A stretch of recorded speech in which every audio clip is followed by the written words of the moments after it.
Good morning, everyone. In this video, I'm going to explain how to use the calculator to find the mean. We do have this table. In the first column, these are the values, and the second, the frequencies.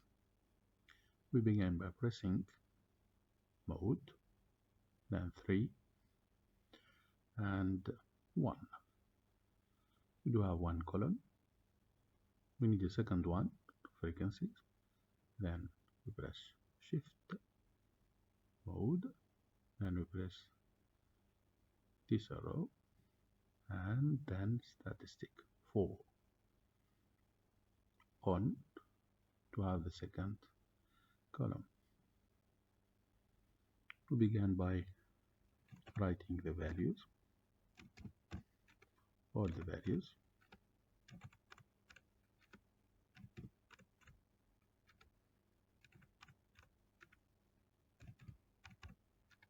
This is the first column, done.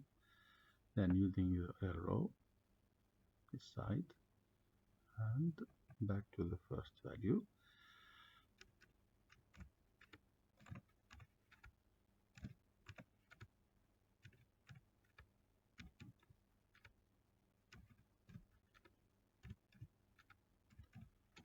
Okay, we finish all the values now.